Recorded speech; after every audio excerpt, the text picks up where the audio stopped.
The Batteries Included podcast is brought to you with United Chargers. United Chargers presents the Grizzly range of EV chargers. There's the original Grizzly Classic, a powerful, heavy-duty, portable EV charging station built to withstand the toughest conditions. The Grizzly Duo, a dual-port unit designed to charge two vehicles at the same time. The Grizzly Mini, a small portable charging station built with an indoor-outdoor rated cast aluminium enclosure. And the Grizzly Smart, a revolutionary smart EV charger. All Grizzly chargers come with a convenient 24-foot cable and the ability to adjust the current from 16 amps all the way up to 40 amps. That's 9.6 kilowatts. Plus, they're IP67 rated. Built in Canada with the highest quality materials. Order yours now at unitedchargers.com. That's unitedchargers.com. Hello, and welcome to the Batteries Included podcast. It's January the 19th, 2024, and this is episode number 20. Thank you very much for joining us. On today's show, we'll be talking about the great Chicago EV Freeze Fiasco of 24, the debut of the Ram ProMaster EV, and the launch of the Ford F-150 Lightning Switchgear demonstrator, and of course, much, much more. I'm Dominic Ioni. Joining us today is the blithesome Mr. Tom Malogny, senior editor at Inside EVs and host of the YouTube channel State of Charge. We also have the maximal Mr. Martin Lee from the EV News Daily podcast, which is available on all the best podcast platforms. And we please welcome Patrick Anderson and Liv Lee from the Mach E Vlog YouTube channel to the show this morning. Liv also contributes to the website A Girl's Guide to Cars. So, hey there, everybody. Good to see you all. Good morning. All right. So let's, before we get into everything, let's just kick the show off with the EV News Daily weekly reporting roundup. Thanks, Dom. Well, Volvo followed Tesla in suspending production of their electric vehicles. Volvo make them in Ghent in Belgium, like the XC40 and the C40, because of tensions in the Red Sea and supply chains coming from China. The Mercedes CTO questioned the need for solid-state batteries. In talking to the media in a round table this week, he said, yeah, sure, totally get the fact that solid-state batteries, and they're investing in many projects, by the way, could bring benefits, but you can make great EVs now at all price points with current technology and the way that it's improving.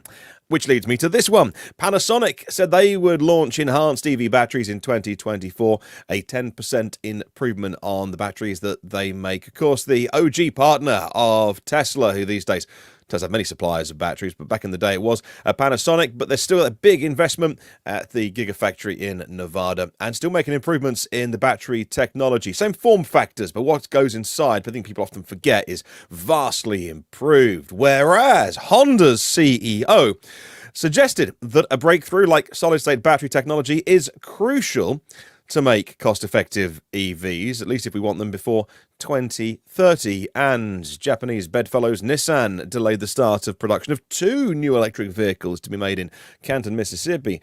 The company citing the need to enhance what they say product competitiveness. My heart really bleeds for Nissan. The Leaf, again, the original, so good. The Aria, great vehicle, but I don't hear too many people talking about it. I don't know what the sales are doing. I need to check. Again, Nissan saying, we can't make these 2 new EVs because they're not going to be competitive enough and we need better technology. I won't say the T word, but those Japanese automakers are not having a great time of it recently in terms of their ambitions if you compare it to the US, the European, the Chinese, the South Korean companies that are all in on EVs. They don't seem to have the same problems that Japanese have. LG is launching their EV charger factory in Fort Worth. They'll start with making AC chargers and then DC fast chargers to come next.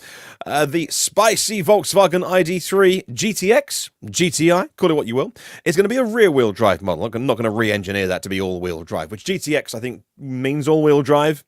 Or they wanted it to in electric world. Just call it the GTI. No one minds. It's Taycan turbos. They've got no turbo in.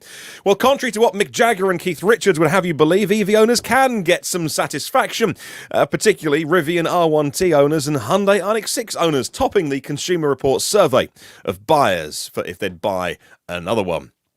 Porsche will unveil the all-electric Macan on January 25th, 100 kilowatt-hour lithium-ion battery, well over 300 miles of range, 800 volts architecture, 80% charge, 10 to 80 in 22 minutes, and a unique high voltage switch which can divide the battery into two to operate on 2 times 400 volts. BMW reached a significant shift, with electric cars now driving their sales growth, outpacing combustion cars. The chief financial officer, Walter Mertl, there saying that the tipping point for combustion sales, he believes, was checks notes surpassed sometime last year, and that the future is electric, according to BMW.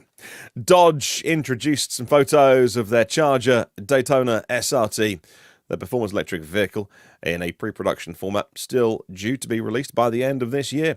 Elon Musk began negotiations for his new his new pay package, and was talking about how, although he had to sell Tesla shares to cover tax liabilities and fund the acquisition of Tesla, he wasn't happy about having to sell those shares.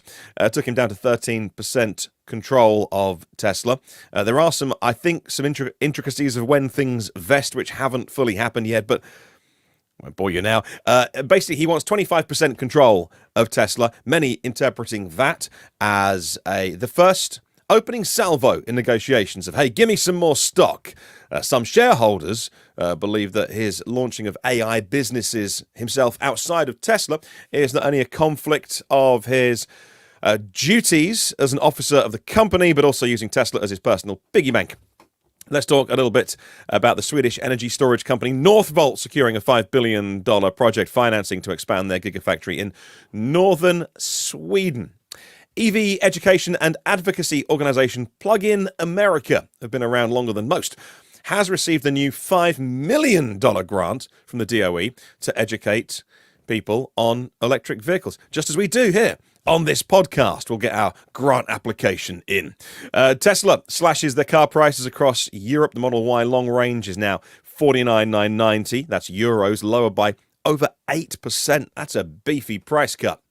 And Jeep provided a teaser of their upcoming Wagoneer S, the electric SUV, all-wheel drive. 0 to 63.5 seconds, over 600 horsepower, and on sale fall 2024. That's your news. Dom, back to you.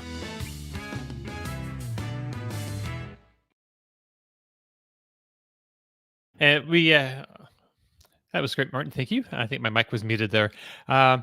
So yeah, last week we covered all the cars that came or coming this year, and that Jeep Wagoneer S was on that list, and we even had those specs. So I don't know. It was just nice to see this week, and the Dodge Charger too. I don't know. Did you guys see some more of those that footage of the Dodge Charger running around?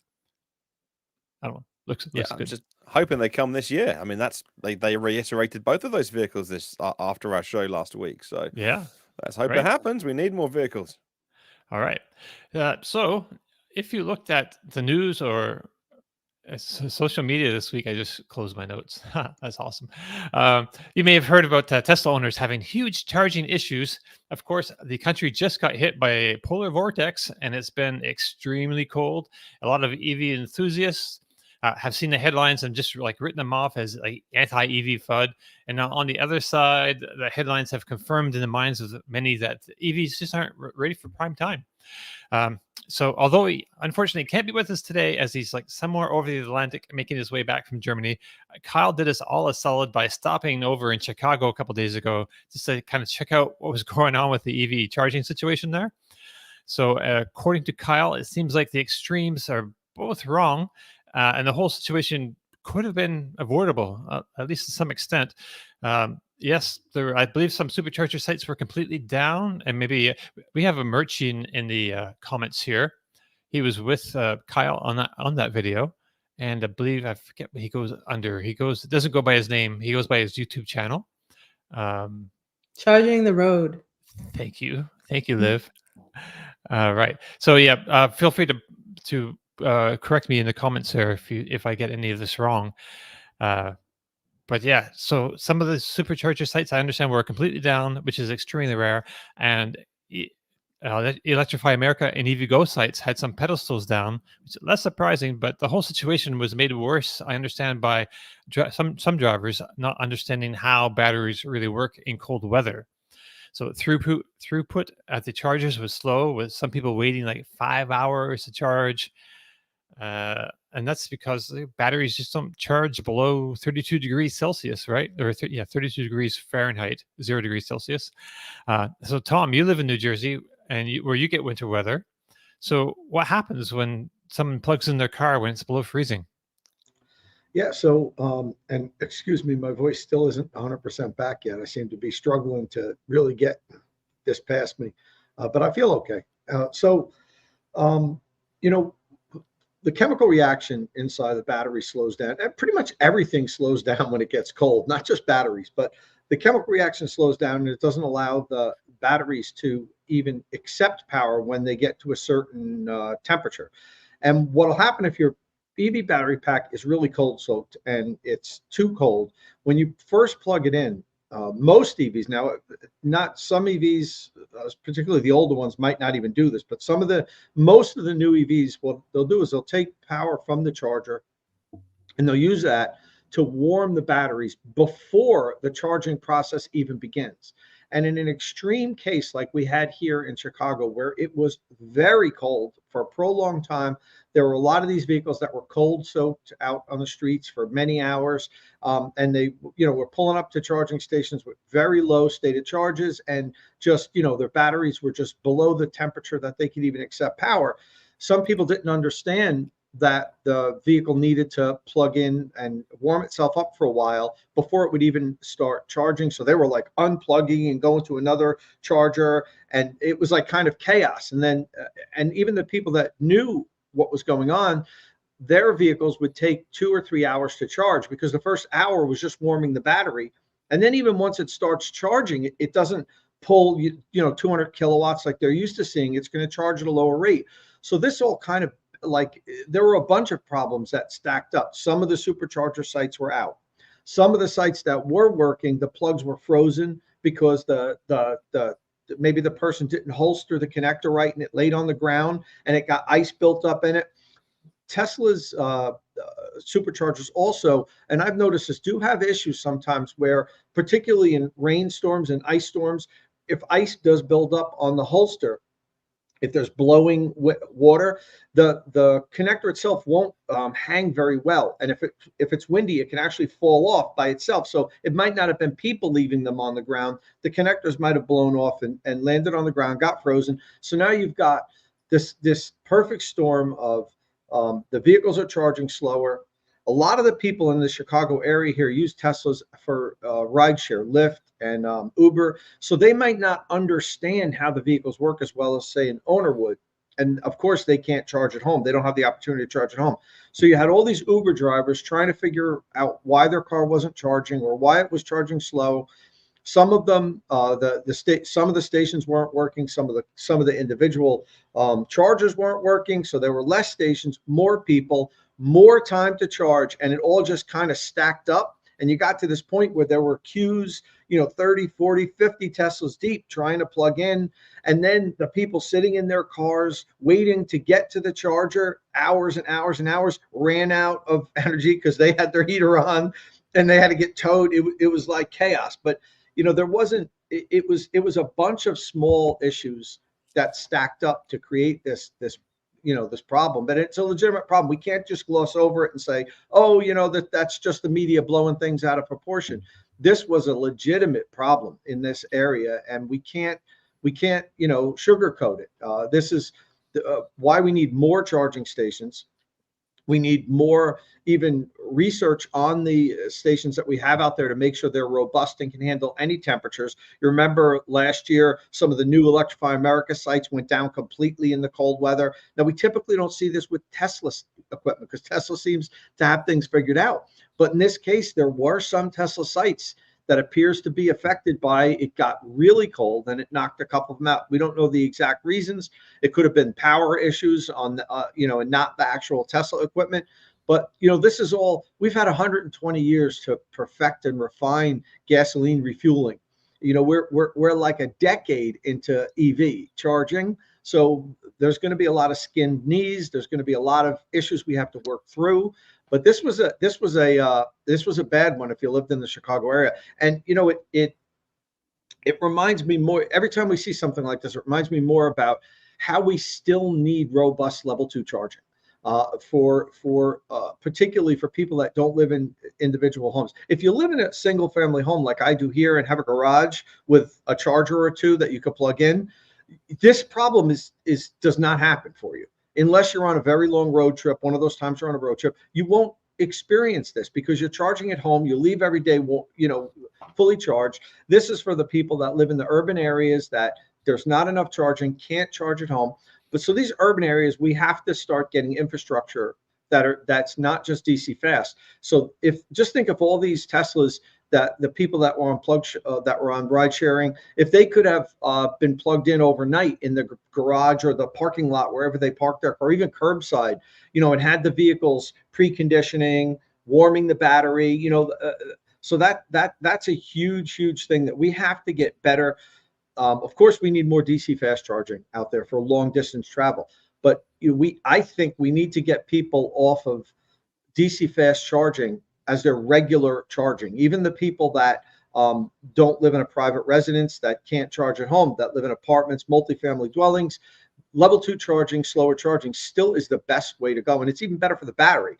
So, there are a lot of things going on here. And I actually got a little airtime yesterday. I don't know if I saw in the comments, at least one person saw it. Inside Edition, that's on CBS, contacted me and said, look, it seems like you know a little bit about charging. So could we come over to your garage and talk to you about what happened in Chicago? And, New York City is only about 50 miles from me here. So I said, sure. So they came. They spent like 40 minutes recording. And, of course, I'm on the show for like 8 seconds. But that always happens with these shows. They always edited it out. But, they came and talked to me about why did this happen? And, of course, I had a lot of explanations and really kind of went into it. But you get 2 quick sound bites of me kind of saying, vehicles don't charge as well when they get cold, and charging equipment doesn't work as well when it's cold. That's what you got out of my whole 40 minutes explaining, really what happened here. But it was a tough week if you live in Chicago and you couldn't charge at home. Inside Edition came all the way talking to the charging guru, and that's how they. Oh my god, that's amazing. The funny thing is, they shot a lot of like B-roll in my garage. I think they're going to use it for future EV charging stuff. They even shot me putting a charger in my the freezer to do a freeze test, because I talked to them about this. I said, I freeze test these units for home use to make sure that they work in these sub-zero temperatures. So they recorded me taking it, putting it in the freezer and everything. So I'm sure I gave them. I didn't sign anything, but I'm sure I gave them the rights to use that whenever they want to. And but I don't mind. That's fine. Right on. Coming to an Inside Edition near you, Tom Malogny pulling cables out of the freezer. Awesome. So, Liv Patrick, you've been kind of watching this whole scene. What's your take on the situation over there in Chicago? Well, it's interesting. And Murchie's a good friend of ours. He used to live out here in Southern California. So we were definitely paying attention to his reporting.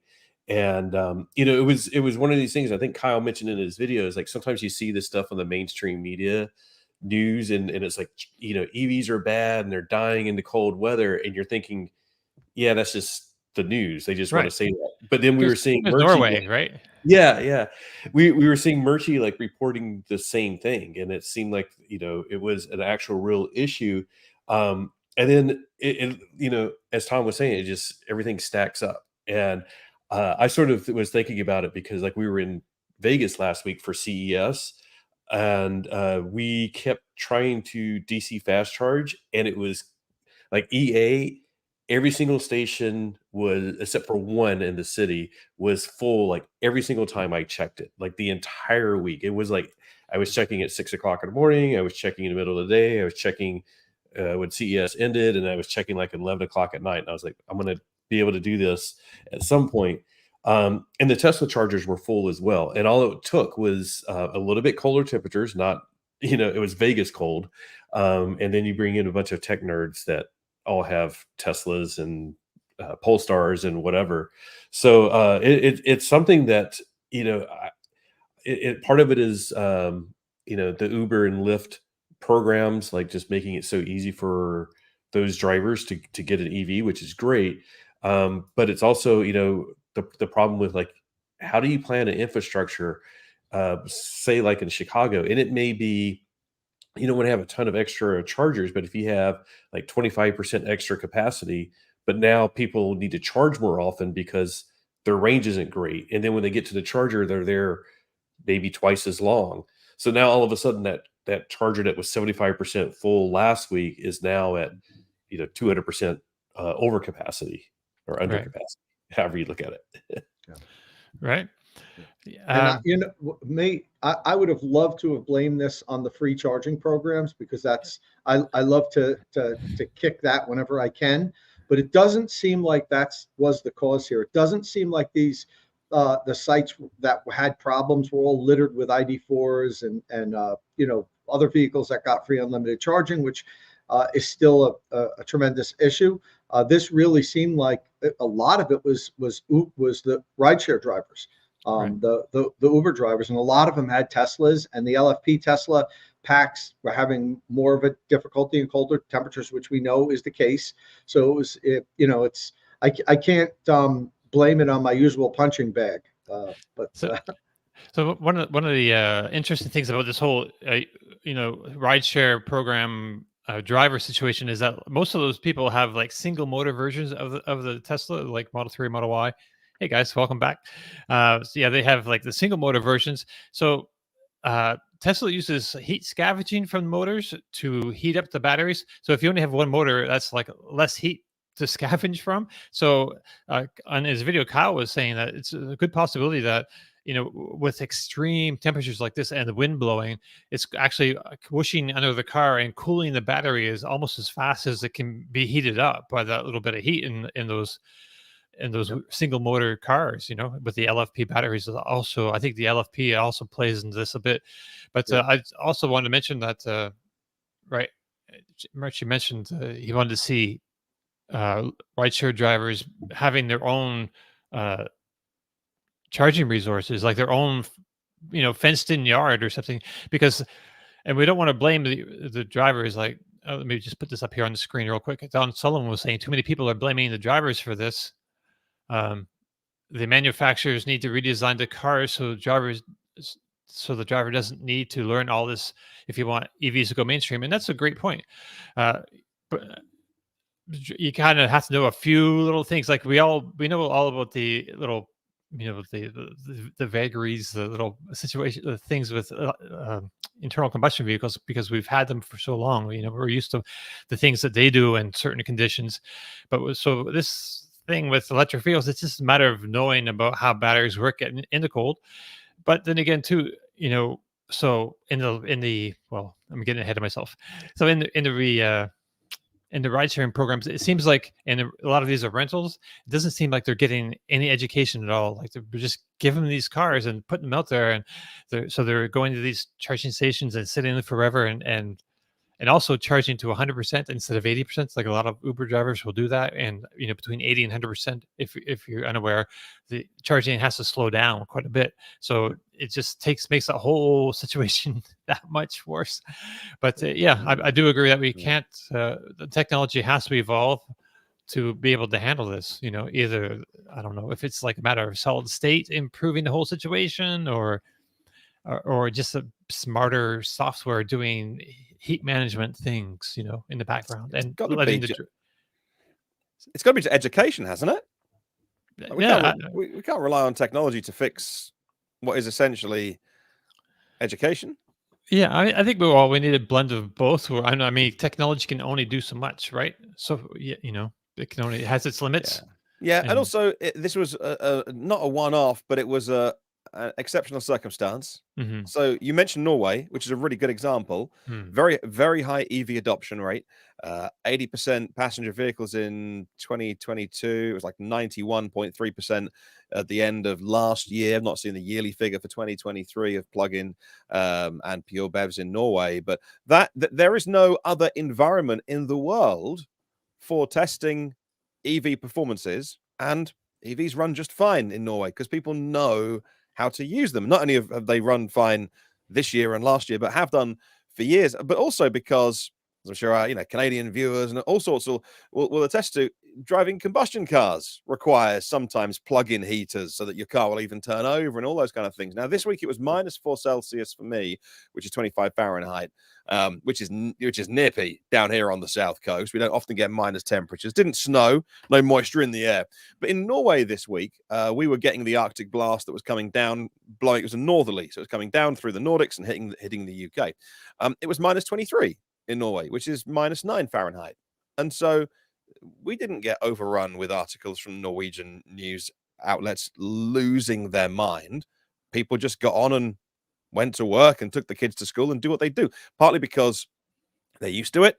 They garage their vehicles. Norway is a different, I suppose there are built up areas, and of course, but what we're dealing with here, I guess, was particularly Chicago, and particularly maybe people who, as you say, don't have home charging because they're rideshare or Uber drivers. But with proper knowledge, with proper preparation, with dealing with your vehicle, whether it's EV or combustion, the right way, things.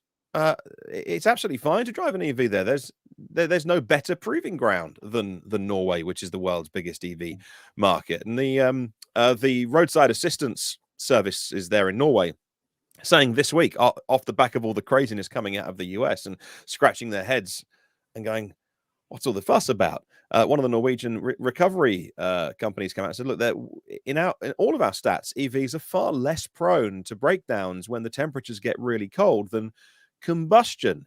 There's one breakdown firm called Viking that at the beginning of this year had dealt with 34,000 calls for assistance.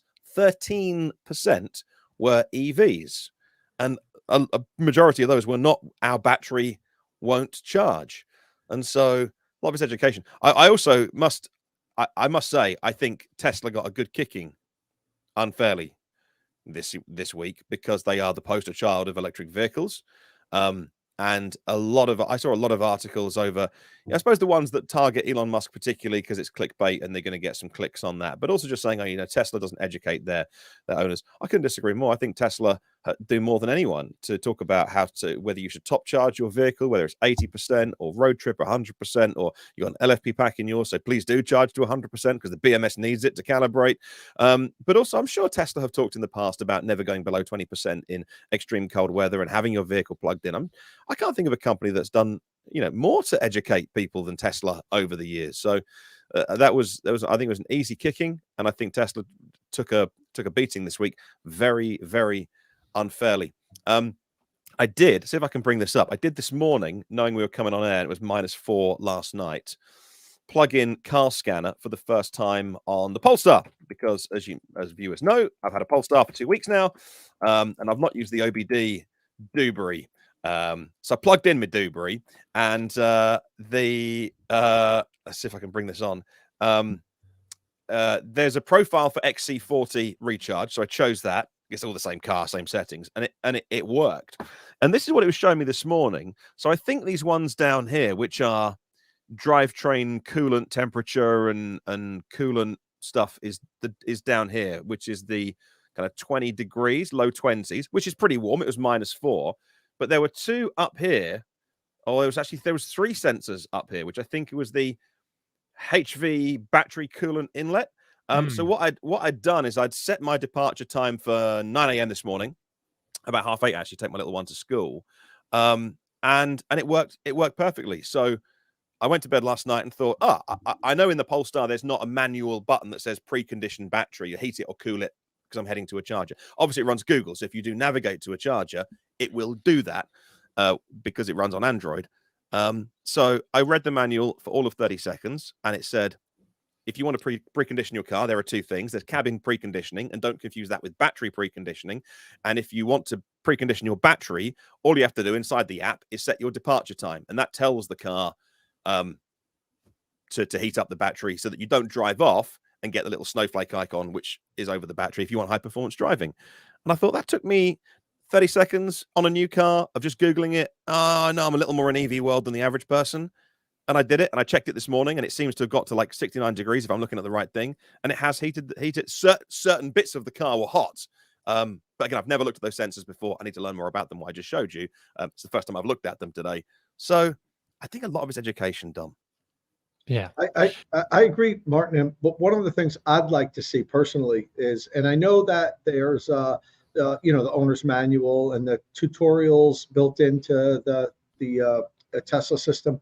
But one of the things I noticed that Ford started implementing, I forget, at some point last year, when it's really cold, when I turn my lightning off, I get a little icon that pops up on the driver's screen that says, warning, it's very cold.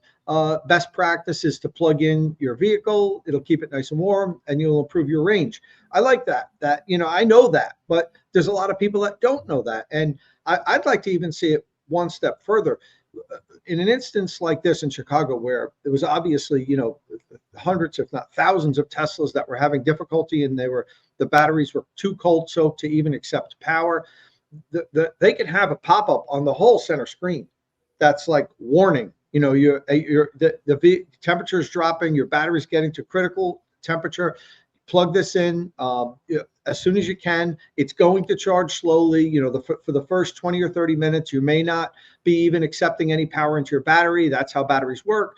Force people to learn it, because people are lazy.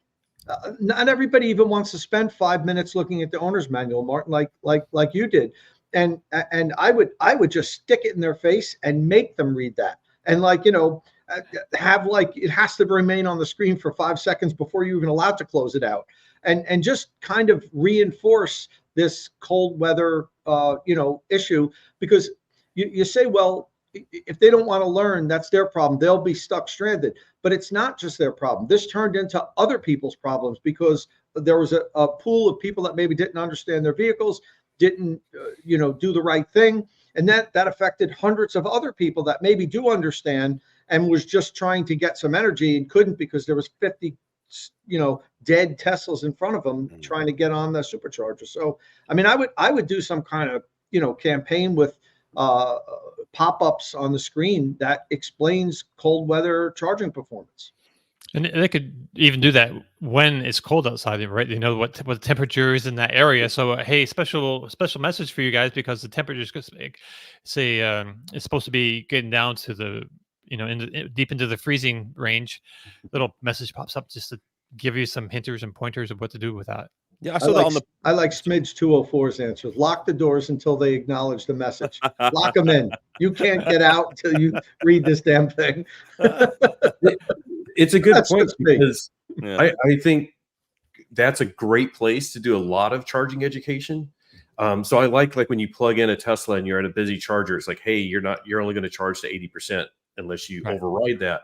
I wish all manufacturers did more of that, and just more comprehensive, so that it would say you're charging slow because it's cold outside.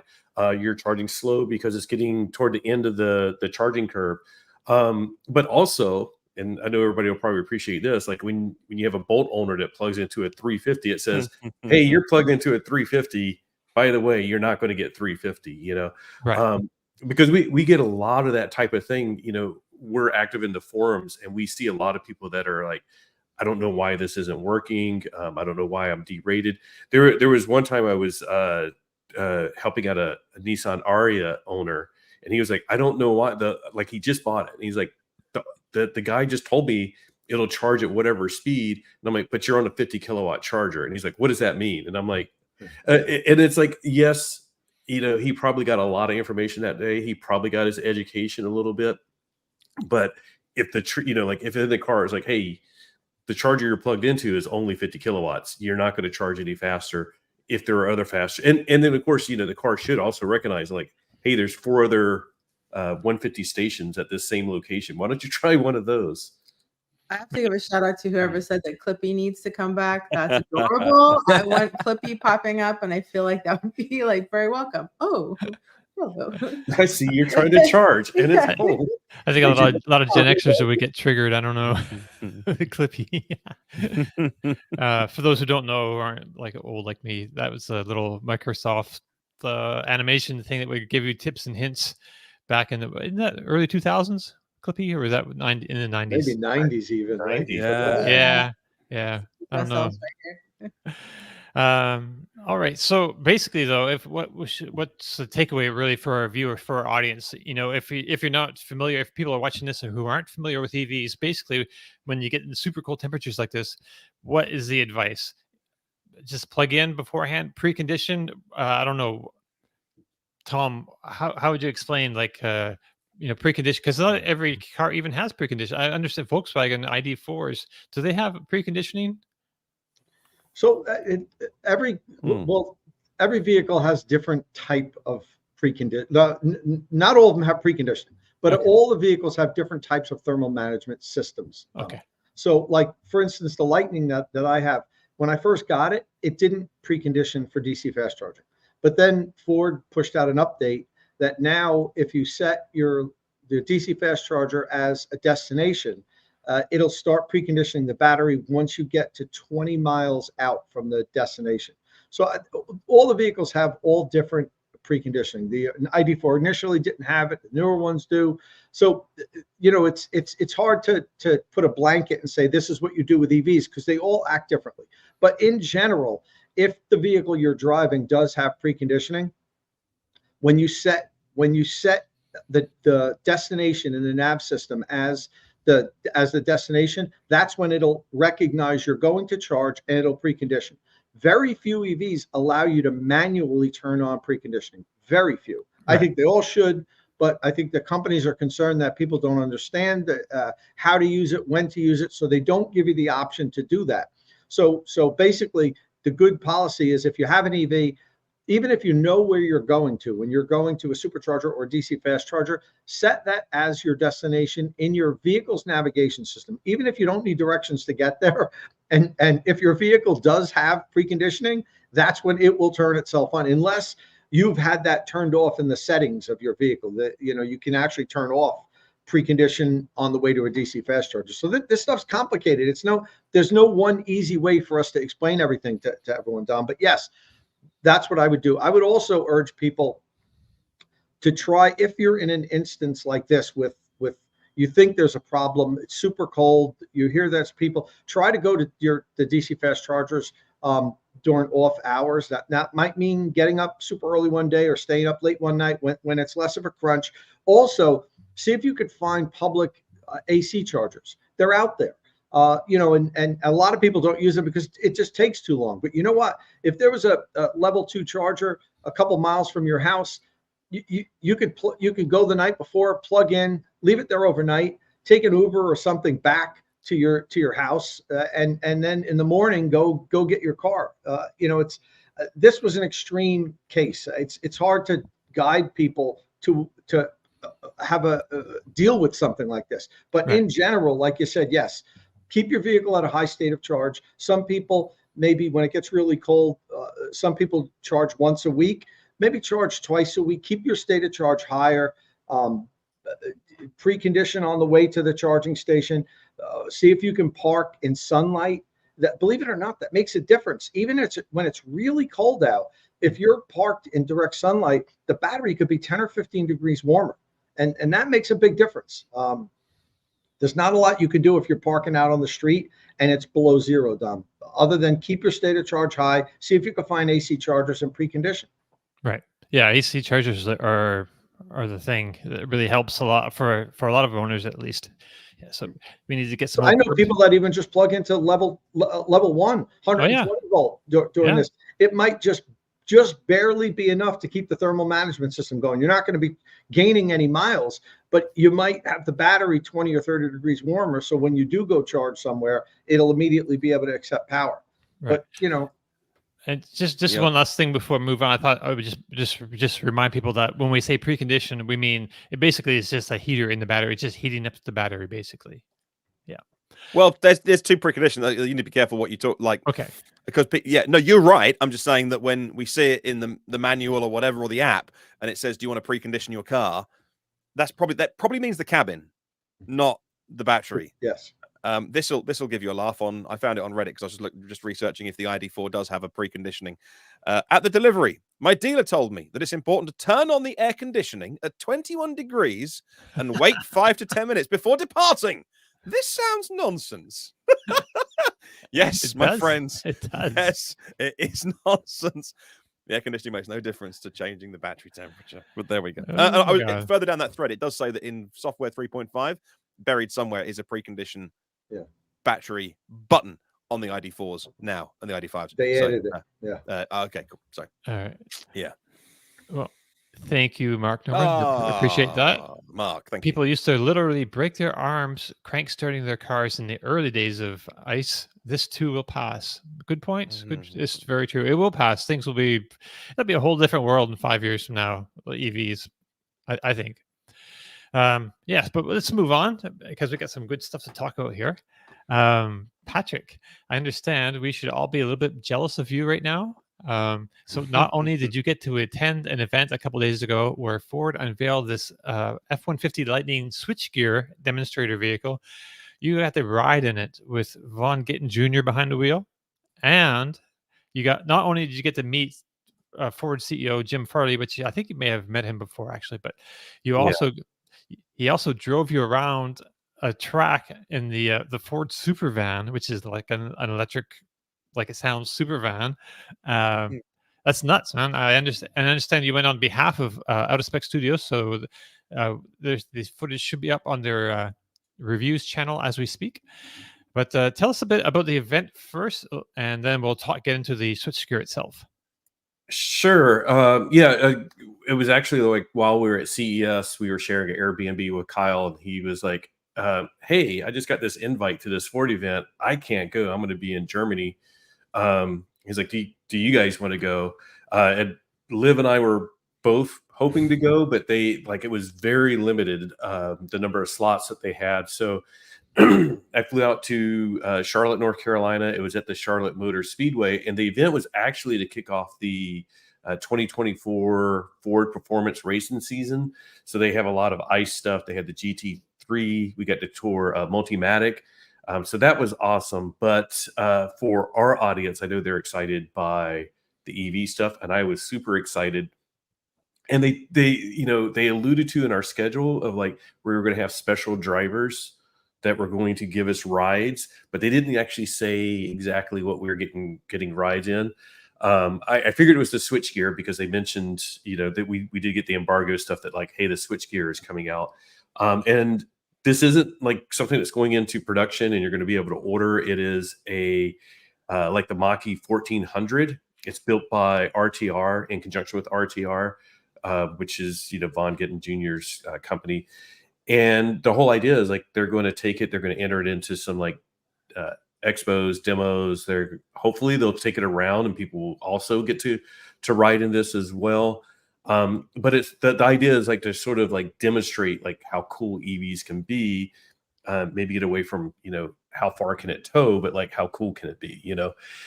So yeah, we went out there. They're like, all right, let's put you in the van. You're going to go out off site, and we get there, and then there's Von Gittin Jr. just like super enthusiastic and excited and explaining about the truck.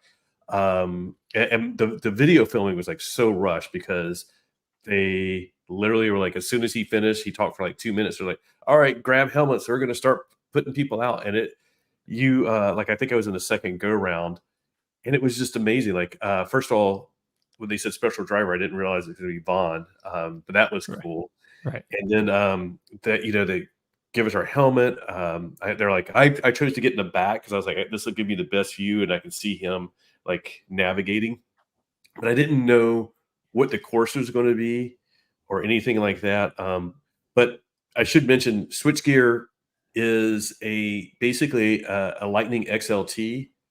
And they took off the fenders, they put on bigger fenders, they put on bigger wheels, and they really beefed up the suspension. So it's basically almost the equivalent of like a F-150 Lightning Raptor, but they're calling it a switchgear.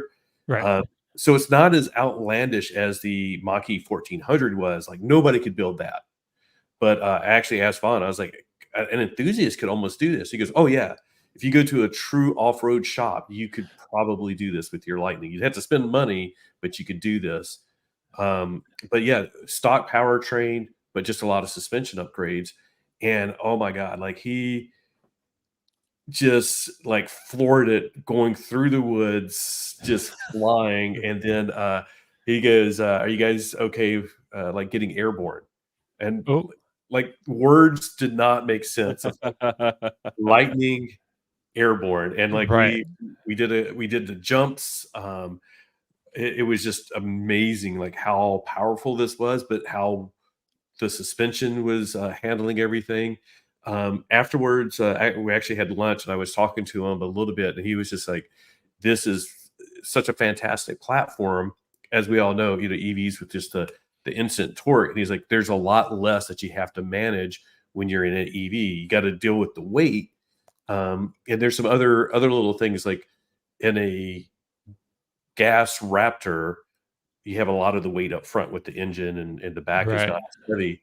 Right. Um, but it's also, the advantage of the EV is that it's nearly 50-50 center of gravity, and the weight's down low. And he's like, so there's times where he has to like tap the brake to get the front to like dip down, so then it'll have the traction so he can actually turn. So that was just mind blowing, and hopefully they'll tour with that. After lunch, the next round was again, they were talking about we're going to have a special driver go out to the Super Van 4, and then I hear them, like the first group is the first rider is out there. They're talking to Jim, and I'm like, no way. And if you don't know, like Jim Farley has his pro racing license. He's raced in like classic cars. He's raced in like the classic GT40, like a 1965 GT40, and Ooh, made nice. the podium in that. So he loves racing, and like he was ripping it around.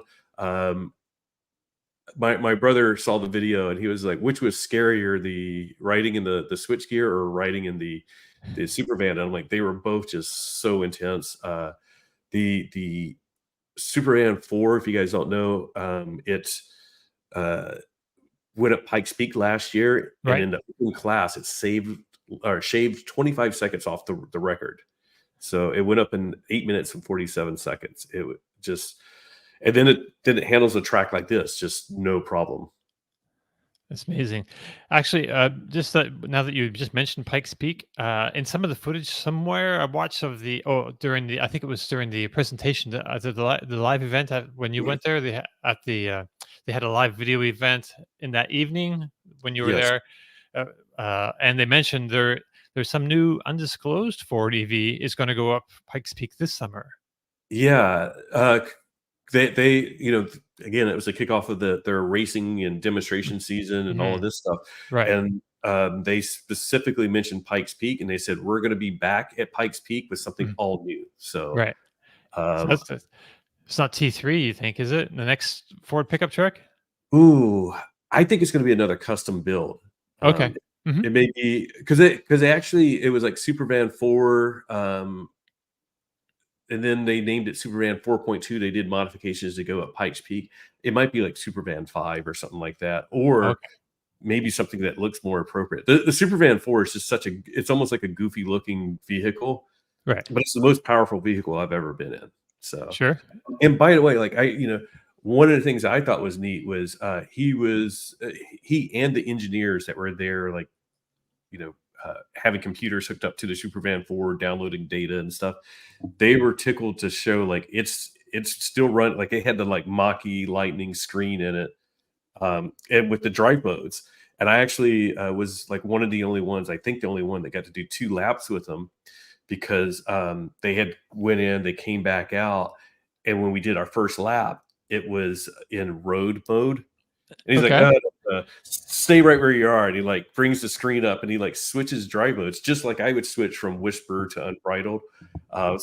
He's like, let me put it in track mode. And then we went back out again. I was like, okay, yeah, it was a world of difference. Wow. It's I amazing. gotta give a shout out to Patrick though. Like, we actually have full-time day jobs. We took a week off to go to CES. So in order to pull this off, it sounds like a crazy fun thing, but Patrick worked a full day, then took a red eye, got 2 hours sleep, got to the hotel, and then worked his day job, then did the event, and then worked. So kudos. That was Yeah, super that's great. And amazing, Patrick.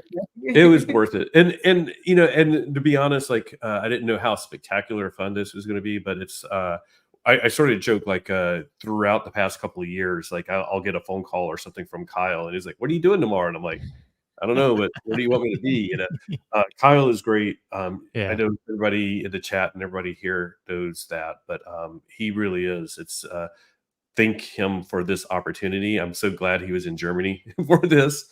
So, Yeah, he's doing great, interesting things too in Germany that we can't talk about for a while. But yeah, and he's not here, so he won't be embarrassed if we say, you know, Kyle really is like behind the scenes, super helpful. He's just a really great and giving guy with his time and energy and everything.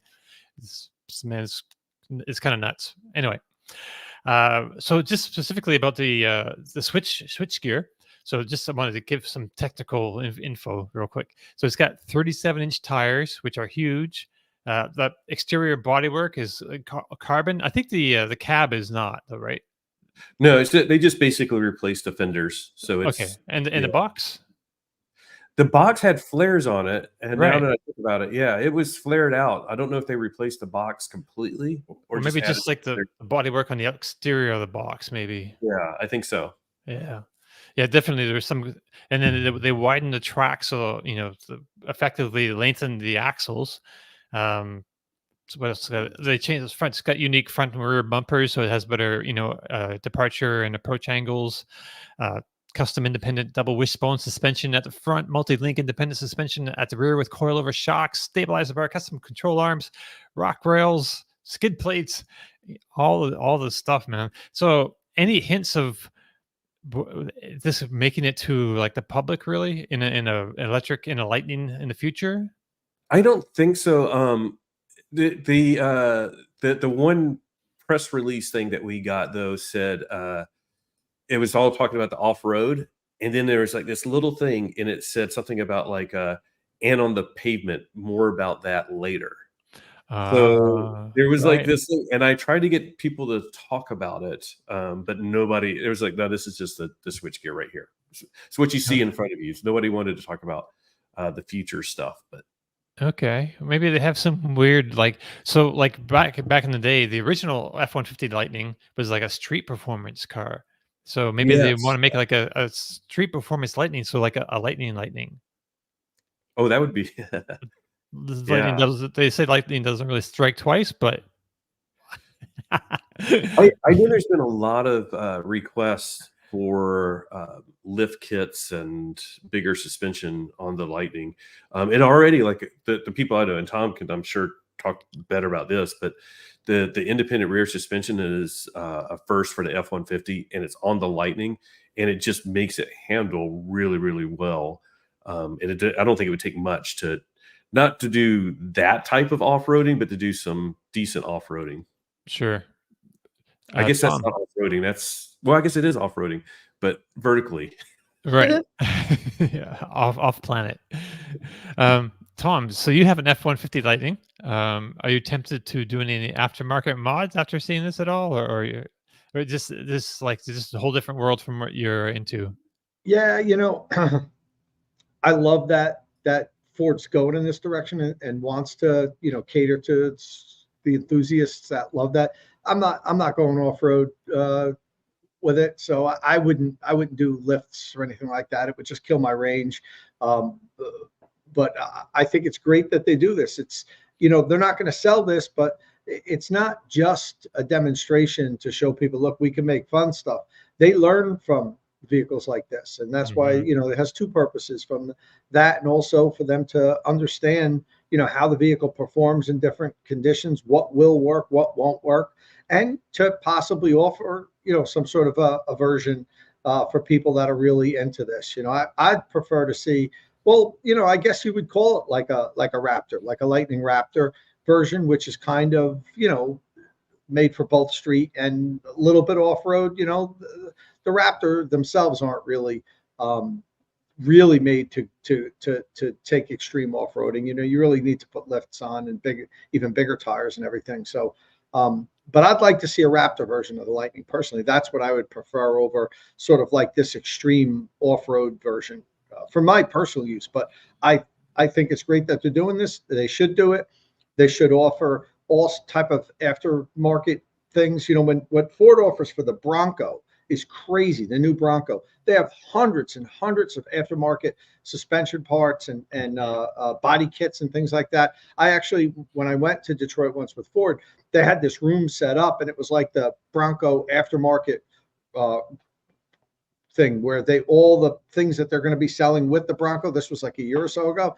I never saw so many things. It was like they're like, we've been seeding this market to third-party people and letting outside companies sell all these aftermarket things for our vehicles. We're going to start doing that now. So I'd love to see them do something like that for the Lightning and have all kinds of aftermarket things that you could buy right from Ford. And you want different suspension here, go to your Ford dealer, we'll put it on.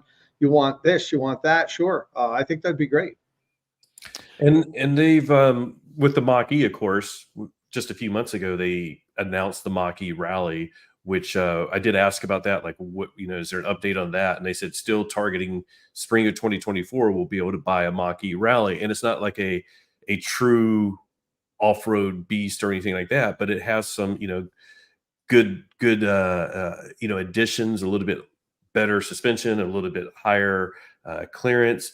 And it's going to be great for those people that just want to like have fun on some dirt roads with it. And I know some people that have specifically said if this was available, they would have ordered that over their current Mach-E because they just need that little bit of extra. They live where there's dirt roads and they just want to go have some fun. And it's like they know, they're not going to be a rally car driver. It's just like rally-esque, when nobody's looking.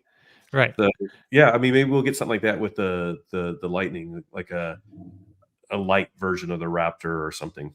Right. I think what's going to happen is I think Ford has really got a big hit with the Raptor. I think they do really good in sales with that thing, and it's super popular. I see them around. I think though it's too late in the product life cycle for the Lightning to really get that treatment. So, but I think it's going to come maybe in the second or third year of the next gen F-150 or whatever they're calling it. They call it the T3 right now that they're going to build out and Trust the truck. Trust the truck. That's right. what T3 stands for.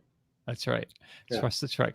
Yeah, Jim's great. He was on fire this week. He was talking about just Ford and the product that they're bringing to market. He says no more boring cars. So I'm not sure what that. I want to make a joke about the Ford Escape, but days being numbered. Yeah, the days are numbered of the Escape. To kick off the event, he sort of gave an overview of mostly Ford performance, but he did mention that was like one of the big things is like they don't want to do boring products anymore. And I think that's sort of like not super exciting, but they're like, we're going to probably replace the Escape with the Bronco Sport. He didn't say that, but that's sort of where they're going. And the same thing with the T3. Like he didn't talk about the T3 to the crowd that we were in, but we did meet him before when he was out in LA on his EV road trip. So he was very specific then of like what's going to be coming from T3 is going to be one of the most exciting products they've ever created. And it's like sometimes we get these press releases and things like from Nissan or Toyota specifically that they're just sort of talking about it, and it's sort of like they went into the thesaurus and just got a bunch of exciting EV related terms. Right. It does seem Jim Farley's like a car guy. He is, yeah. And he loves these like fun things, and he's sort of the reason like the Mach-E was actually going to be basically like an electric version of the Escape. And he's like, no, that's not what we want. So it does seem like his passion is really starting to translate throughout the company. And it's really like you can just sort of sense the passion is what I'm trying to sort of get at. It's not it's not this cold press release of like in 2026 we will meet the goals of blah blah blah. And it's like he's just like, this is going to be awesome. Like and you see him light up. And another little tidbit is that I think I thought was cool is like he says he drives his Mach-E every day, and Von Gittin Jr. showed up in his Mach-E GT. So I was like, they're they love the racing, they love the ice cars and stuff like that, but they see the benefits of EVs, Right. and hopefully that translates back to them continuing their investment. And we probably should mention, we just got an email this morning from Ford PR. They are talking about increasing production of like the Bronco. Unfortunately, they're talking about reducing the Lightning down to one shift, which is not great news. I don't know any way to spin that other than it's not great news. And I was trying to get what numbers that would be annually, because they started off saying 40,000 Lightnings per year. Then they doubled it. Their target was 80,000. And then I think they increased it almost double again to 150,000. Right.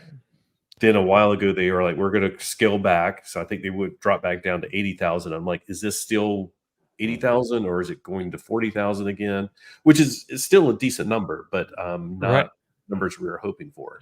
Well, the Lightning was the 8th best selling electric vehicle in the U.S. last year in 2023. So, it's not like it's been a dud.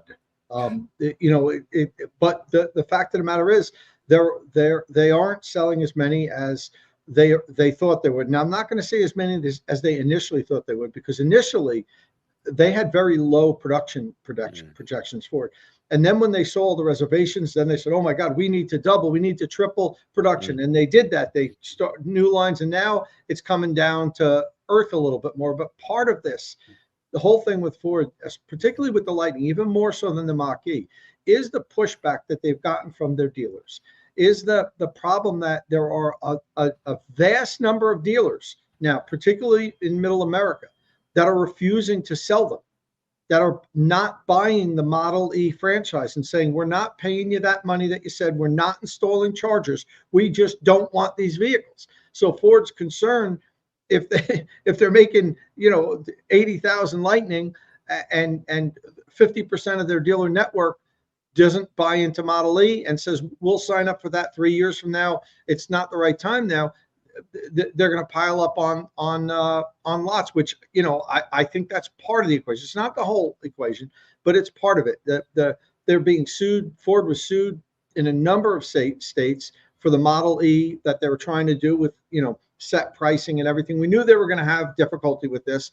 I give Ford a lot of credit for going out and trying to break the stranglehold that the dealership franchises have in the U.S. and allow set pricing, so you can go to the Ford website, order your vehicle, and no haggle pricing. This is the price, and then go pick it up at your dealership. I mean, Ford loved to go direct with you, but they know that wasn't the case. But they really did it. They really tried to make this work, and the amount of pushback they had to just say, okay, we understand it. And now look at the number of dealerships that are just not going to take Model E franchise and say, we're not going to install your chargers. Would rather just not take these vehicles at all. Give us the other vehicles. We'll sell EVs in 5 or 6 years. Right. And I think that's part of their production cuts. I think overall they only sold only, but their 8th most best selling vehicle, but it's 24,000, just over 24,000 units, which is not. It's not great, really. I don't know. There's no way to really sugarcoat that. I'm not sure how we got to that number, but I kind of expected more, like close to double that. Yeah, so did I. But you have to also understand it still is a very expensive vehicle. Sure, the median sale price is probably $70,000 on the vehicles that sold, and that narrows a lot of potential buyers. Wow.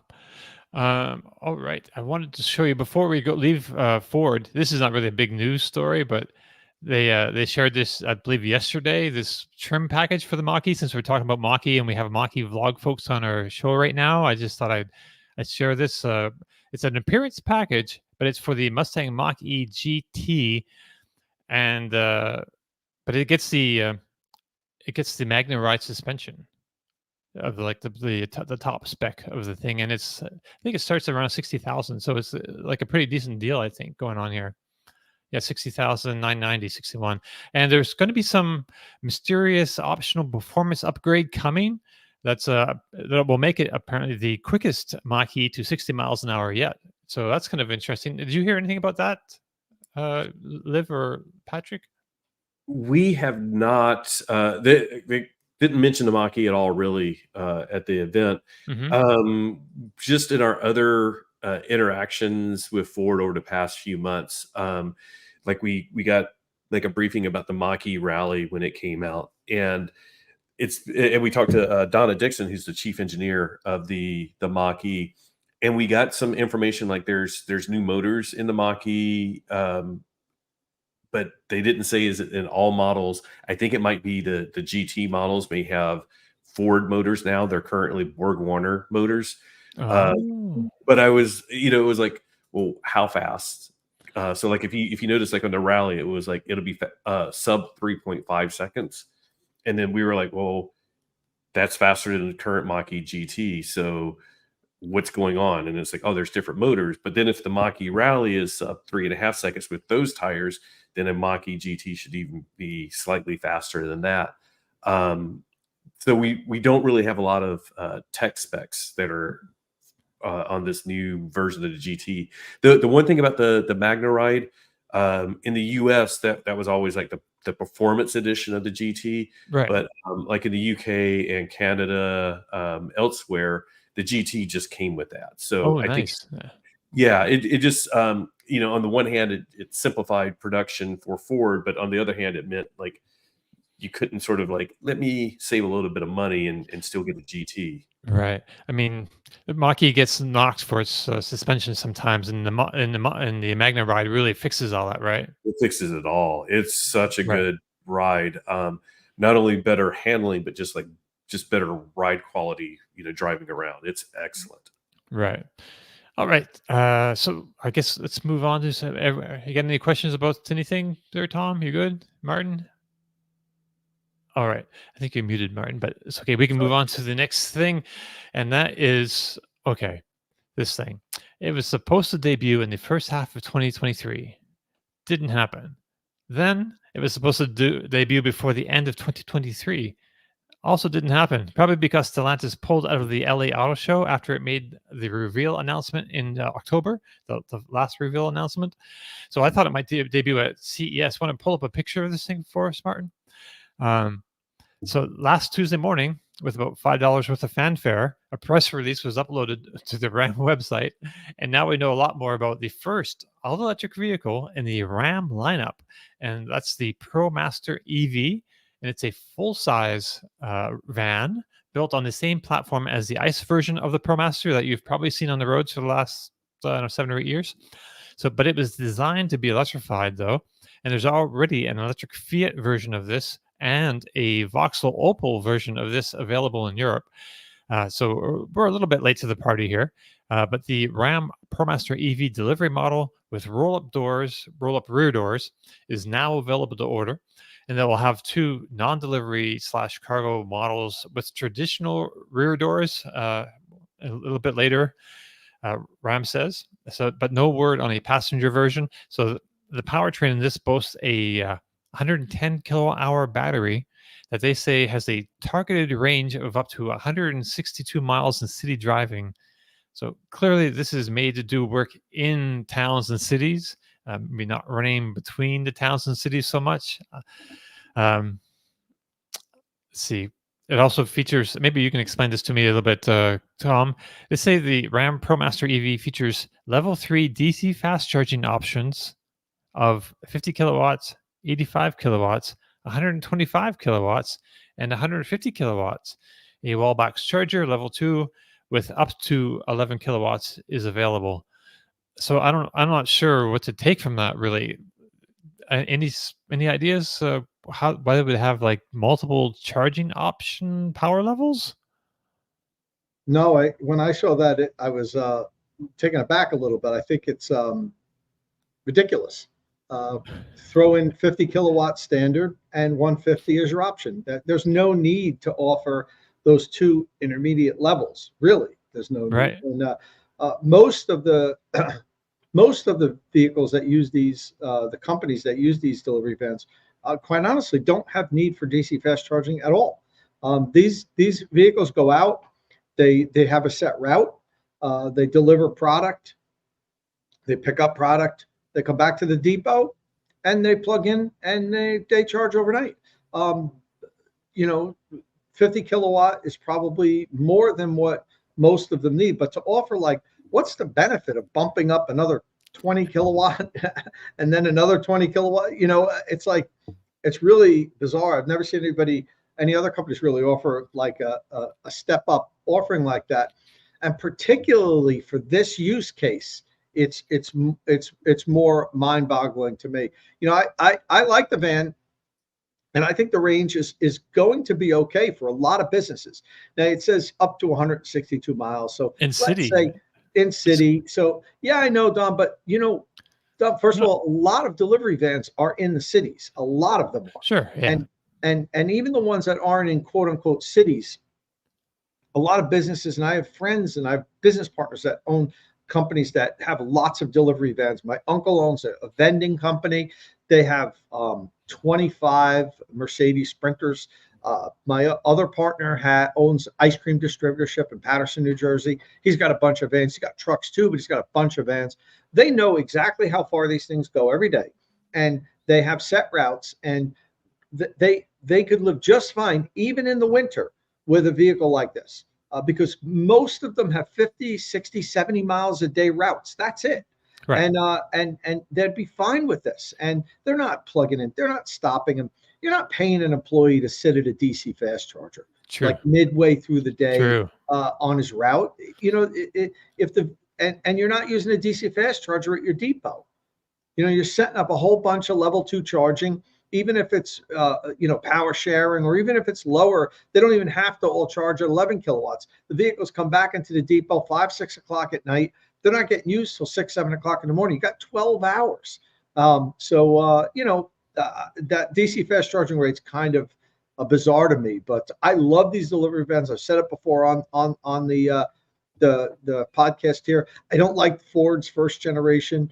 Because it was just it's got a 68 kilowatt hour battery pack, the Transit. Even that's hard to say that I have a difficult time making much of a use case for that. I'm sure there is, but for a very limited number of businesses, because you're talking about with cargo in the winter, being comfortable letting that go 40 or 50 miles. You know, so you're talking 20 miles from your depot. But in a lot of ways, these electric delivery vans make more sense than passenger vehicles that we're buying and driving as EVs, because on any given day, any of us can say, hey, I want to go here or there, or, you know, on the weekend, let's go. That doesn't happen with these fleet vans. They have a specific use. They have routes, you know, and maybe their cargo changes a little bit from day to day, but very predictable. And you can size the size battery you need to the vehicle unit. That's what I'd rather. Instead of having these adjustable DC fast charge rates, you know, Dodge should have a 100 kilowatt hour battery, 150 kilowatt hour battery, and a 200 kilowatt hour battery option. That's what they should offer, not DC fast charging rates, which is virtually useless in my opinion. Right. Yeah, I agree on that. I've just been configuring the Fiat e-Ducato, which we've had for a couple of years here, and they call it Mode 4 DC Rapid Charger 50 kilowatt. That's £2,300 optional extra. Otherwise, it comes with AC 11 kilowatt AC standard, which I kind of understand. As Tom has just said, these charge overnight on AC, which is fine. So I wouldn't be surprised if fleets even don't spec that. Yeah. So, you know, when these get defleeted and they go through, you know, the auction or lease clearance and stuff, then that's going to be fun. You realize you bought a van, you can't DC fast charge anyway. But yeah, I just realized I'm going to add DC charging. We haven't, so the Fiat Ducato doesn't go for the whole 85 kilowatt, blah, blah, blah. It's 50 or nothing. Right. It's £75,000. Wow. We don't have pricing in the US, so no, that could be a guide for what we get here. Maybe you've really got to be making up some running costs. Like 60 to 65,000. You think it would translate to over here? That's more, isn't it? Because It's the other way around. Oh, yeah, Yeah. right, right. So the pound is more powerful than the dollar. Yes. Still, I know you're So scared to kill it, but it's still. we're doing our best. So what is that? So, well, I said £75,000 is $95,000. Whew. So I have a feeling. So I have a feeling this will be maybe more in the 85, which is kind of a lot of money. Yeah, but I mean, you can't look at that. You can't look at Right. the initial cost. You I have to know, look I at know, I know. TCO. I know, These know. fleet Especially managers rubbing nickels together to Mhm. they'll run the numbers and they'll see in 5 years they're way above water. Maybe in I 3 know. years, depends how many miles they drive. I went to an event when the Ford was launching the e-Transit, and it actually sort of like snuck into it because it was for fleet purchasers. And I found the registration link, so I went, even though I wasn't supposed to be there. But it was really interesting hearing the fleet purchasers and their perspective on like total cost of ownership. Because like me, I'm like, yeah, I buy an EV, I don't have to pay for an oil change. For them, they're like, if we have an EV, not only do I not pay for the oil change, but I don't have to have like my electrician or plumber or whatever, like drive it to the facility to go get the oil change, or even if they can do it in house, they're not like down a vehicle, because it's like you're going to do that during business hours, and now your fleet vehicle is not earning money because it's the oil is being changed. So for their total cost of ownership, they're like, this gives us more time on the road. And going back to the whole thing of like, they know exactly how many miles, they know exactly what they need from an EV versus me. It's like, yeah, I only drive 20 miles a day, but once a year I'm going to go to Vegas, so I need a 300-mile range EV because it's Right. 300 miles to Vegas. Right. Rent people. Yeah, those fleet things, because you save a lot of money. Like on, I think one of the big ones for me is brakes and rotors, because I used to work at a parts place, and that was one of the big things. We had the city bus contracts, and they have to those they spent a lot of money keeping those brakes and rotors fresh and in proper running condition for public buses. Absolutely. Oil changes, that all adds up besides the fueling. The vehicle can be 33-40% more than a comparable ICE van, and in a couple of years they're above water, and then they're just making money. So Yeah. these delivery vans, buses, things like that are just such perfect use cases for electric. And especially like the delivery ones that are gas, they're like, every time they stop, a lot of them, they just leave it idling. Of course they do. Yeah. And it's like all of a sudden now it's like you're more looking about the hours on the engine versus how many miles. But with the EV, it doesn't matter. You're not idling an EV. So that's one of the things that when we talked to the New York Police Department as they were getting some of the Mach-E's in their fleet, and they were talking about that, is like their cars don't do that many miles, so they weren't worried about the range. They were just like excited that it's like while they were sitting in their car like filling out a report, the engine wasn't just idling doing nothing, and just accumulating miles for the next Mhm. oil.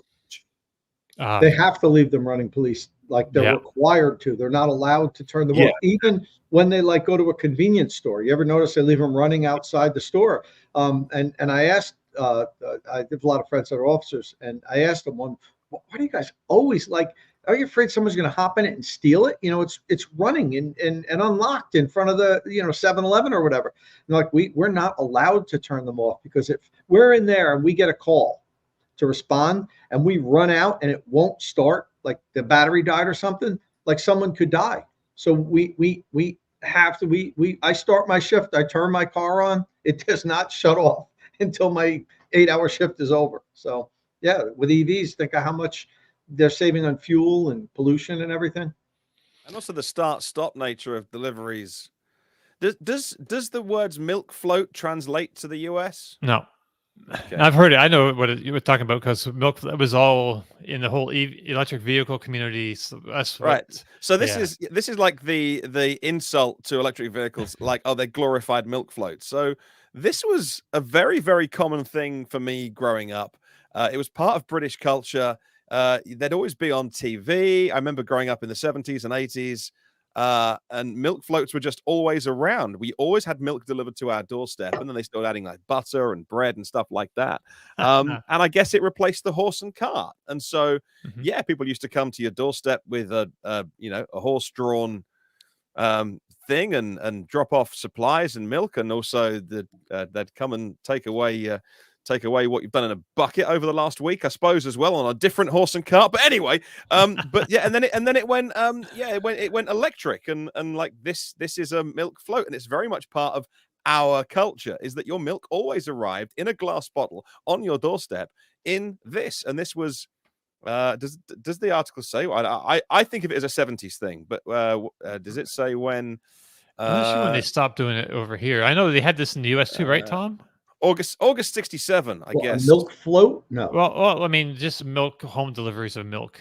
Oh, of course. In I mean, glass there were bottles and horse stuff. and, you know, my mother even told me she remembered in Jersey City there used to be like and they had cars at that point, but it was still, I guess, more efficient or less expensive. There was like a milk drawn wagon that used to go up and down downtown Jersey City delivering milk. So yeah, these were always electric. They have always been.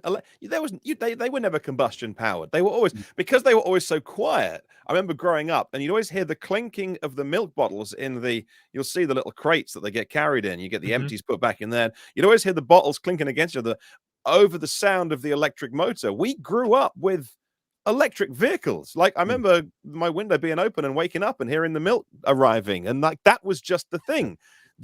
There are no new ideas, is what I'm trying to say. Like, start, stop, because it would just go forward 6 feet, 10 feet, and then go to the next house. And it's like, we got that in the 60s. Like, let's create a vehicle that can go start, stop, start, stop.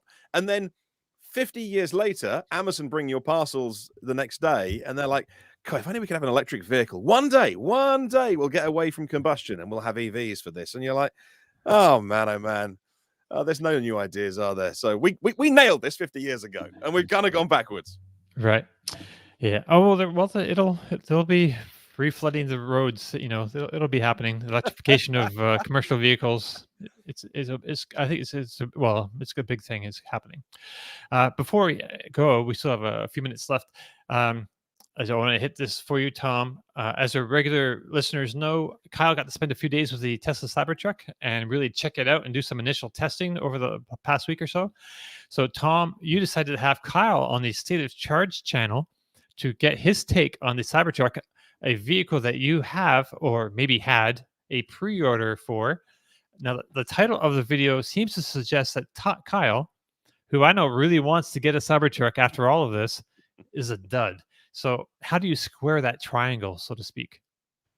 So, was it a little clickbaity of a title? Yeah, it was. I admit that, and maybe it turns some people off, but every now and then I like to experiment with different titles. And me and Kyle had a laugh about that.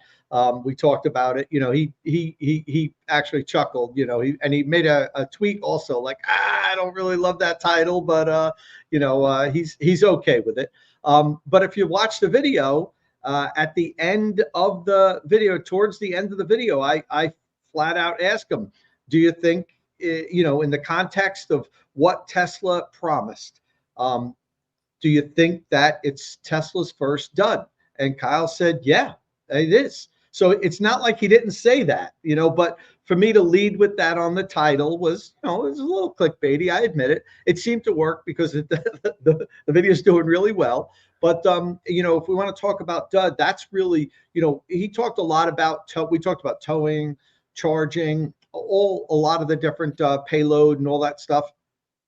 I think it went really well. The comments actually are really well on the video. I thought it was going to get more hate based on, we say it's a dud. Right. And there were definitely some haters out there for sure, which, we always get them. But, I think people were looking at that and just without the context and being like, oh my God, like he thinks it's a total dud. Like, no, we didn't say it was a total dud.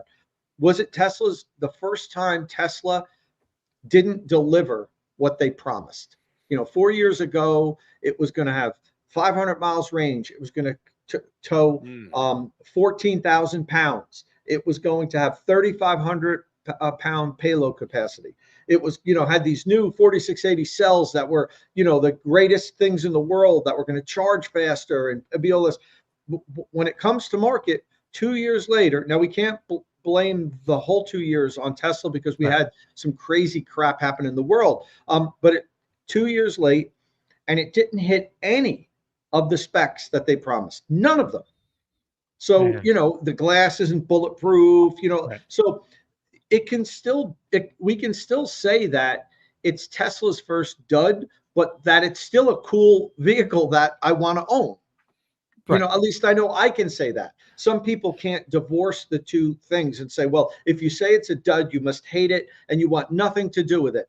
I don't live in that black and white world. I can say, yeah, this coming to market based on what we were promised, it's a dud, but it's still freaking cool. And I'd love to drive one. As far as my personal reservation, I did get the email. I could configure it and get it. It said by January or February, February or March. But I have declined and I'm not getting one now.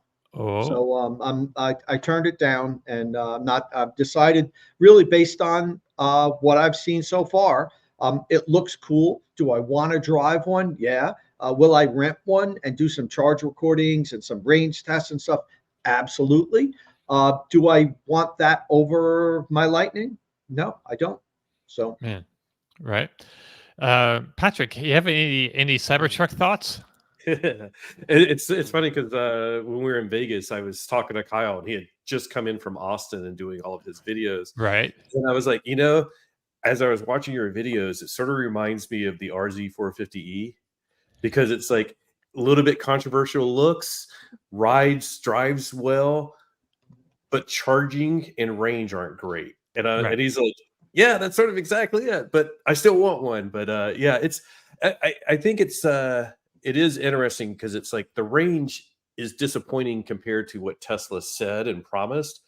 But when you're looking at like it's 123, 124 kilowatt hour battery for a vehicle that size, that weight, whatever, it's like it's not like hugely bad or anything. It's just sort of like when you're saying 500 and you get 254, it sounds really bad on that level, but like the specs aren't horrible, and it's sort of like what I somewhat expected just based on like physics. I know the 4680s just aren't charging as well, and I think they're going to make some improvements in that, and I hope they do. But yeah, it's really interesting. It's I wouldn't call it a dud per se, unless you're just going based off of the November 2019 announcement to what was released. And that was the thing, Patrick, not necessarily saying, look at this vehicle, it's a dud. Okay. It was Tesla's dud. It is, and that's how I framed it in the video, saying, look, is this the first time Tesla said, Elon stood on stage and said, this is going to do this, comes to market? None of it is correct. That's a dud to me. Now the vehicle can still be a great vehicle, and it still might be as good as the other vehicles that are competing against it. In some ways, it's better than the Lightning. It's better than the Rivian, for sure. I'm not saying like, oh my God, this thing's garbage, nobody's going to want it. That I framed it in the context of, is this the first time Tesla really did not deliver what they said they were going to deliver? That, and in that, if you look at it through that context, I don't know how you could not say it's a disappointment or a dud. And I think if we recall the delivery event, I think a lot of Tesla owners felt the same way, like their gut reaction. We know people that were there, and I think Kyle even talked about it, was like everybody was like depressed almost at the delivery event when they actually got more information about it. And I was like, that's strange, because I was watching and I was like, cool. It was like, it looks just as cool as day one. The stats weren't, those day one stats. So I was like, it's a good competitive product, and didn't see any major issues with it. And I think a lot of the Tesla fans considered it a dud on the initial delivery event based off of those specs. Yeah. And here's a question that I had to Kyle also. What is the Cybertruck? Okay. We know the Lightning is like an electric pickup truck that can be used for work. Now it can't do long distance towing. We know that none of the electric pickup trucks are going to be good at towing 10,000 pounds for 1,000 miles, period. That's, that we're years from that being really easily accomplished. Could you do it? You could do it. But, the Lightning is kind of like the workman's truck. Okay. It's got a lot of things that's great for business. It's got that huge frunk, which is awesome for your power tools. It's got 11 outlets, Pro Power on board. It's got a lot of things that's for work truck. The Rivian R1T is your electric adventure vehicle. Okay. Mm-hmm. I don't think anybody's going to argue that the Cybertruck is a better adventure vehicle than the Rivian. Okay, so where does it fall? Is it just like that shiny thing for YouTube influencers and people that just want to say, hey, look at me, look at this crazy freaking Marsmobile that I'm driving, as they roll down the street. But what does it do better than the other vehicles? What who buys this other than the look? Like, let's say it didn't look like it looked. Let's say you took all the Cybertruck's features and put it on the Lightning.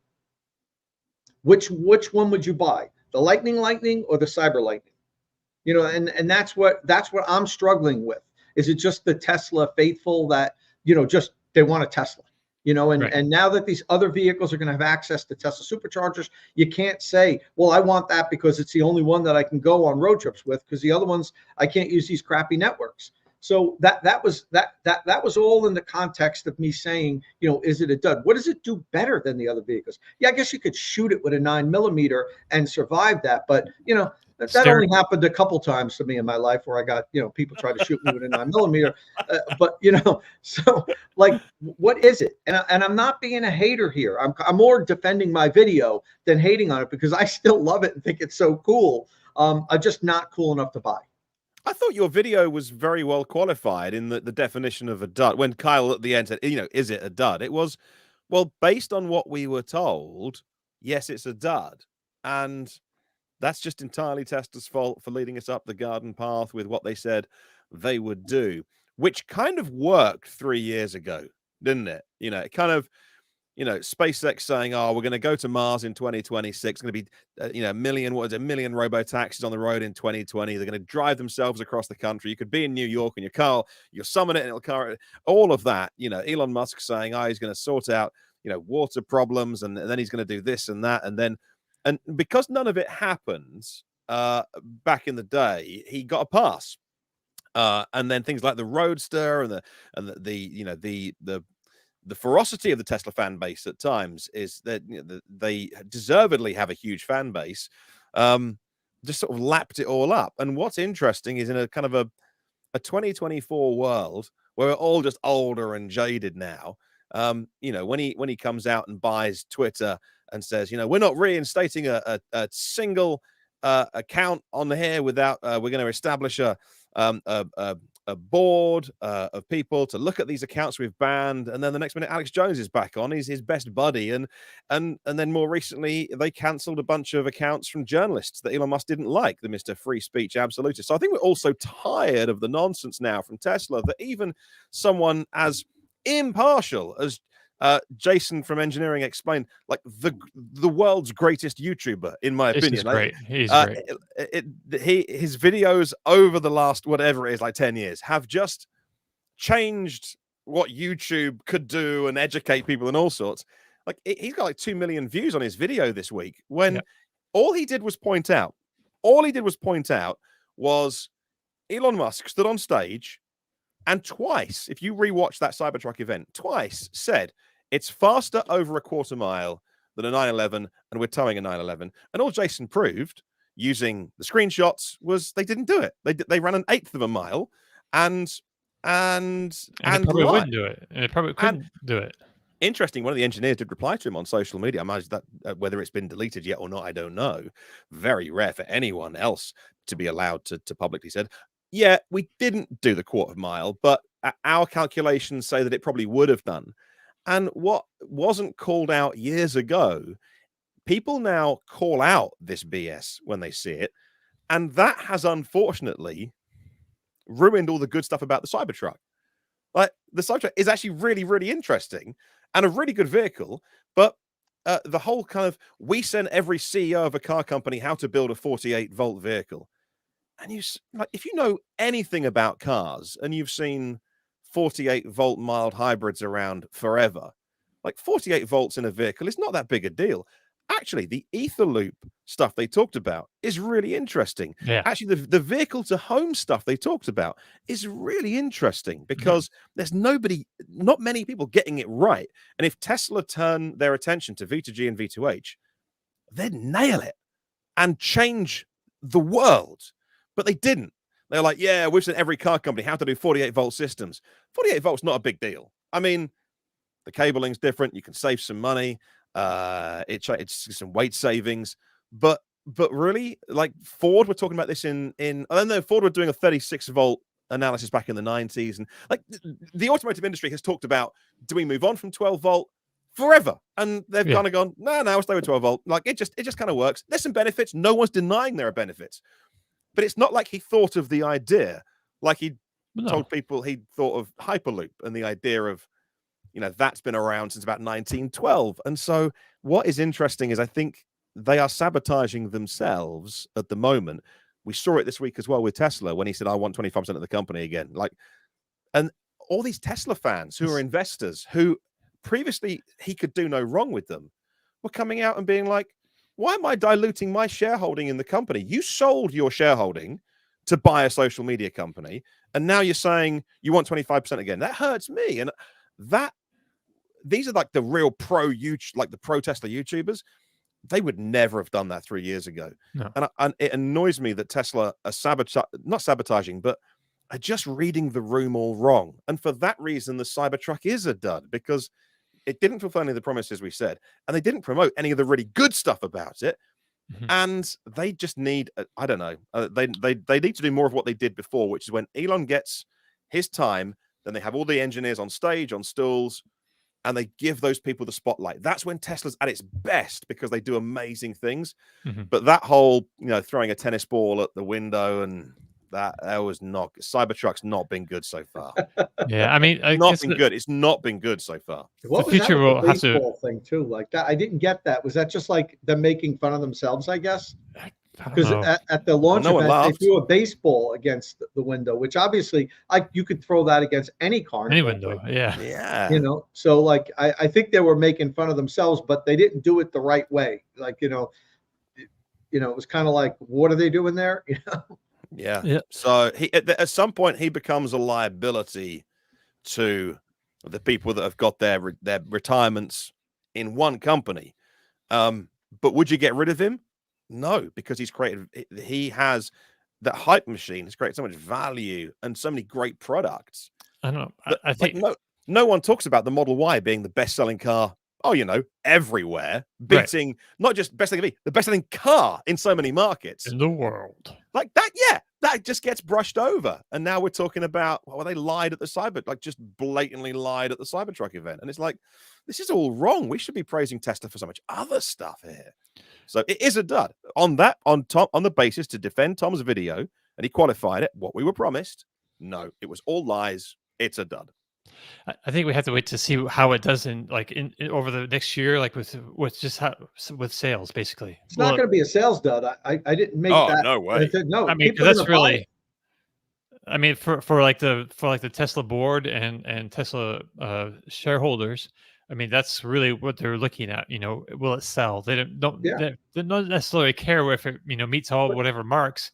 As long as even if it just depend on its outrageous looks, the move metal, so to speak. I agree, Don. But even Kyle asked this question. Initially, they're going to sell the hell out of it. People want it because it's crazy and it's wow. Look at this freaking crazy thing! And it does look cool. I mean, who doesn't want to drive that? Like it really looks like a Mars rover. Like something that should be on the moon, not on the Earth. But once they're out there, once they're all over the place. When I first got my Rivian, it was so cool because I was the only one here that had one. Right. Now there's like 10 of them in my town.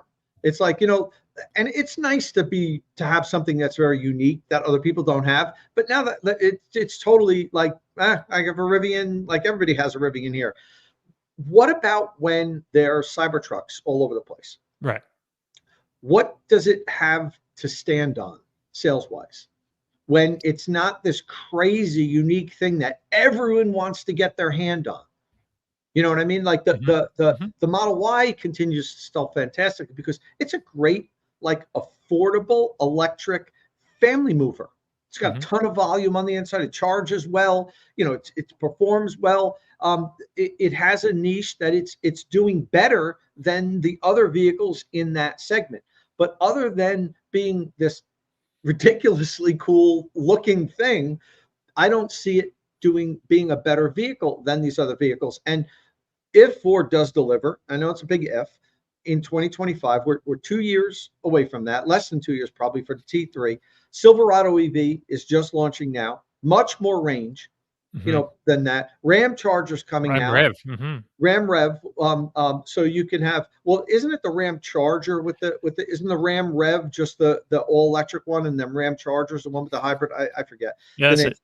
So now, you know, you've got the Ram Charger that can do things that none of the other pickup trucks can do work-wise, as far as, you know, towing and long distance and everything. You've got the Silverado EV that's got the really cool mid-gate.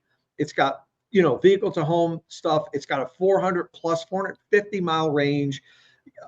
I look at the Cybertruck, and the only thing it has is this really cool, weird look. Right. Yeah, that's it. A good so stereo. That's what I'm saying. Beyond the initial crush to get these, how does it stand on its own after that? That was my question.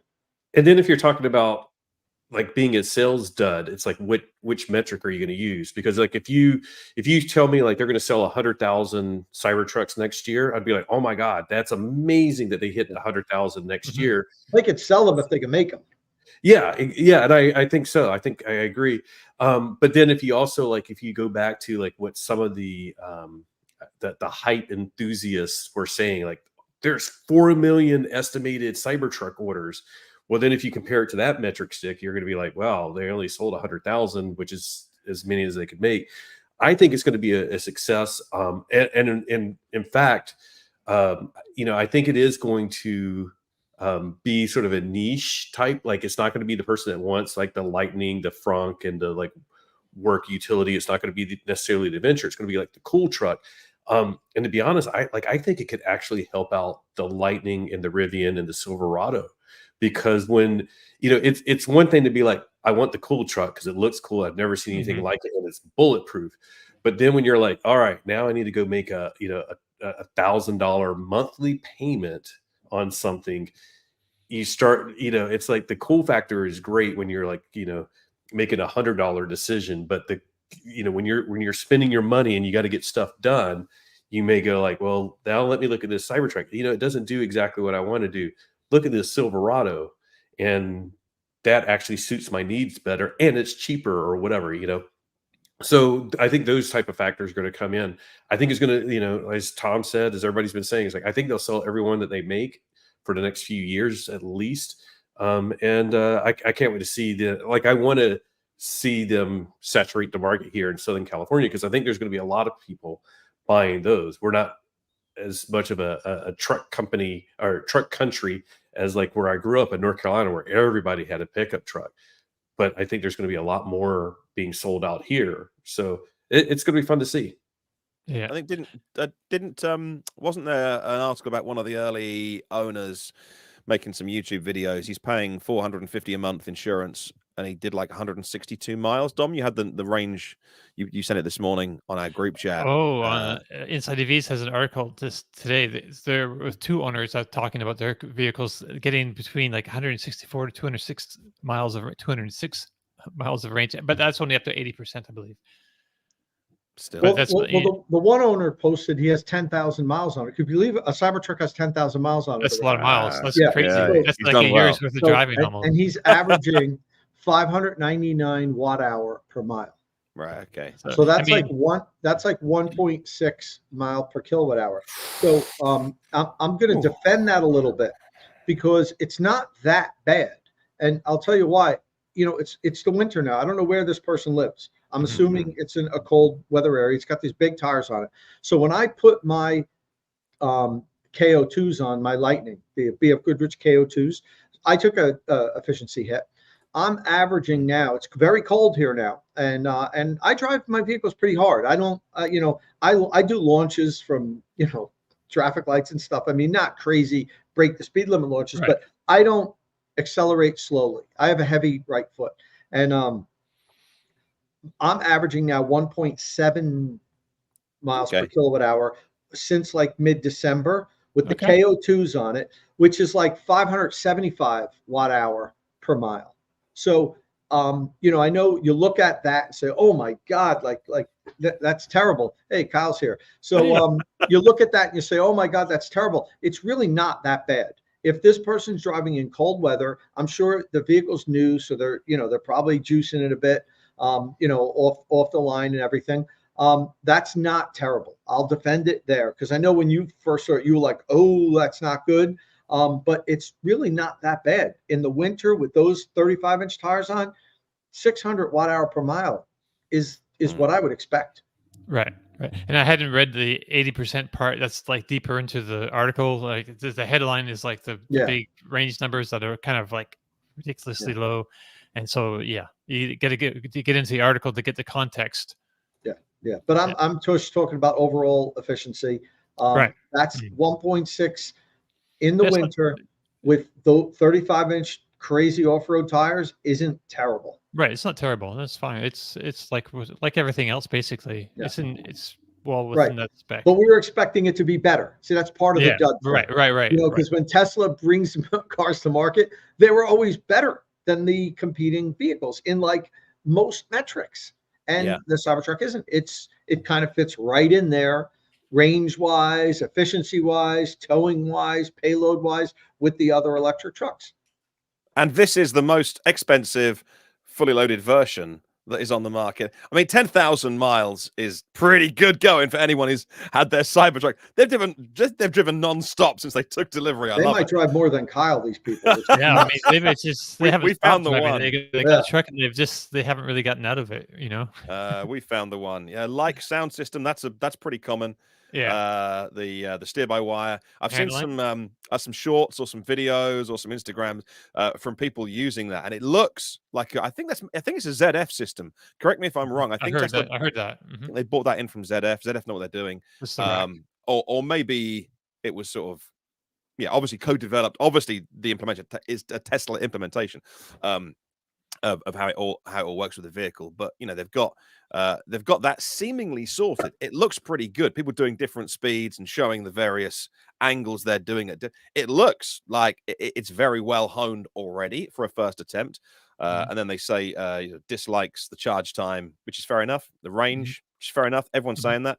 And again, that's interesting. The attention that the truck gets. Now, you would think that somebody who spent their own money on a Cybertruck wants because this is why I'd never buy one, because I don't want to be looked at. So you think that's an odd dislike for someone who's just bought a Cybertruck. You think that they would want to be looked at. So that's a weird dislike. Yeah. But you are going to be stared at, and you are going to have people talk to you all the time if you buy one. Pretty much for at least the first 6 months or so.